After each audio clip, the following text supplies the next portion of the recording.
Hey guys, I wanted to do a quick update video, let you know why I haven't been on the YouTube for a couple of months, and also show you a few things that have been going on in the shop. So, back in February, I came down with bronchitis, which I pretty much get every year now. Every time I get a cold, it turns into bronchitis. And if some of you have had that, you know it sucks. And I finally started feeling better, and about 2 weeks later, which was the beginning of March, I came down with pneumonia, and I I don't know. Some of you have probably had pneumonia. I didn't really know what it was until I got it. I mean, you know, you hear about old people getting it and it killing them, and now I understand why. It was pretty much. I was sick in bed for a straight week, just super high fever and couldn't breathe, and your lungs are full of fluid, so you hurt everywhere. It's hard to breathe. Throwing up. I had a bad reaction to the antibiotics they put me on, so that was some extra misery in the middle of all that. And then after I got that taken care of, and I was back out of bed, it took a couple of more weeks after that for it to get out of my lungs so I could actually function.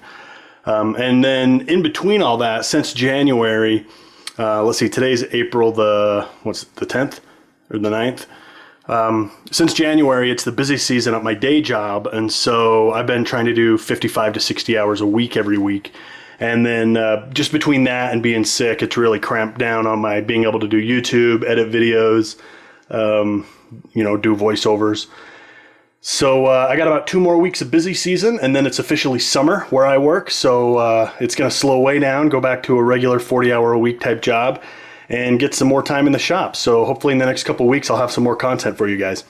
So we're back here at the mill, and you may have noticed while staring that my flood coolant setup is missing, and that's because I'm redoing it all. I was actually going to do a state of the mill video just about the flood coolant, and I had talked about how I took it all apart. Here's the 1-inch pipe, and I had cut it up a little bit. And I was going to go back down to the smaller 1/2-inch pipe because I realized the pump I have is just lifting way more water than I'm using. With 2 1/4-inch lock lines, there's no sense in lifting an inch of water. Well, then after I took it all apart, I thought, you know what? Actually, I want more water, more coolant. So I'm still using the Cool Mist. So I'm actually gonna modify this. I'm putting the 1-inch back in, and I'm changing the system up a little bit, and I'll show you some more of that here in just a minute. If you follow me on Instagram, one thing you may have seen is my new Tormach TTS collet wrenches. I'm going to have to go ahead and recommend you do not buy these. This one's okay, the closed inside. It's actually a little bit looser on the nut than I kind of expected it to be. Let's see if I can get you in there. Could be a little bit tighter, I think. They're made out of aluminum, and the very first time I used it, which was to remove this nut, it stripped the wrench out. And you know, when I ordered them, I thought, well, that's weird. They're making them out of aluminum. They look like they're water jet cut, based on the pattern I'm seeing here. I don't know if that's focusing. Focus. And the anodizing is really nice. The lettering is really great. No bleeding.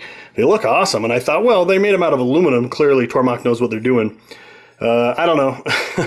I sent him an email right after this happened. I posted a picture on Instagram, and then I emailed Tormach and I said, hey, what can we do here? Like, and maybe get an exchange, get a new one, get a refund.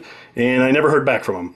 So I think they're like $20 for the pair. I'm really not that bent out of shape. It's not like I spent, $60 or something. But yeah, I think I'm going to make my own. Out of steel, maybe something similar to this design. Actually, I kind of wish they were just a little bit longer, but yeah, so that's one fun thing I've been doing. I found a bunch of leftover titanium from my old Kickstarter project when I did the collar stays, and for fun, I thought, you know what, I'm going to whip up some more collar stays. So I had this piece of material on hand. I made this new fixture, and this will allow me to do, 12, all my titanium's in 12 by 12 sheets, so I can do, 1 row of collar stays, zip off the excess material, move it up, do it again. So that was kind of a fun little project. Let's see, other changes. Oh, back to the flood coolant real quick. I was going to get rid of this filtration system, and I had actually never cleaned my sump, and then when I finally did clean it after I took it all apart, what I found was it was perfectly clean inside. There were no chips. So instead of changing this for some other system, I'm just going to stay with it. These are the stainless steel scrubby balls. Let me see if I can find a wrapper. Yeah, here we go. So these are like Scotch-Brite. You get 3 of them, I think, for like $2.50, and I bought like 3 or 4 packs, and just I kind of like, you know, stretch them out a little bit, you can see, and then just pack them down in there, and that seems to be working perfectly. So I'm going to stay with it. There's the drain, of course, and then check this out. So this is the move some stuff here. This is the pump that I was using. It's this 12 volt bilge pump. It's made for like boats, and I had to use a DC power supply to make it run, and that was kind of annoying. And it's rated at 1,200 gallons per hour.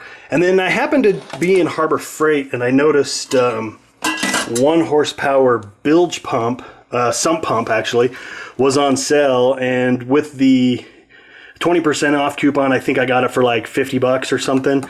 So this is rated at more than double the flow of this, and it's got a lot better, they call it head. I don't know anything about moving water, but basically it means it'll lift a lot more water, and it'll move a lot more water.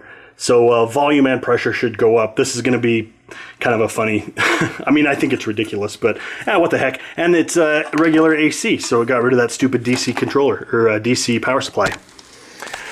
Over here on the lathe, not a whole lot going on. If you follow me on Instagram, again, you've seen this sensor bracket that I made and this spindle encoder.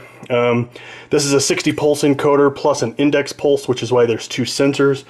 I'll be doing the next video about the lathe is going to be about this, and I haven't actually tested it yet, so I've got to configure Linux CNC a little bit and then test all these. I've got a circuit all drawn up. Gonna have to put some resistors in line, and yeah, we'll put all that together. And this will probably be the next, well, this will definitely be the next lathe video. It may be the next video I post. Let's see, there was one other, oh yeah. So some of you may remember I did this all plywood belt sander. Well, I had to take the motor back off because I finally got my bandsaw running, so it's just been sitting here without a motor. And this thing actually ran really well. The only problem is the drive wheel was made of plywood, and the reason why it's so big is because the motor I had was a 1700 RPM motor. Well, I was in my shed the other day, and I found this motor. This is a General Electric 3/4 horse, 3400 RPM, 200, so that's a 220 volt, right?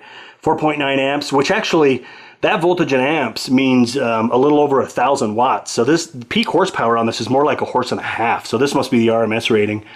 And I've already started it up, and it freaking hums. It is awesome. And checked it out with the tach. I got, you know, it read exactly where it was supposed to. So this is an old motor. I think my grandpa gave it to me like years ago. It's covered in like oily sawdust, so that would make sense that it came from his shop. My grandpa does a lot of woodwork as a hobby. And yeah, so that's going to be the new motor on the belt sander. Okay, I think that's everything for this video. So appreciate you guys being patient with me. Being sick is no fun. Everybody knows that.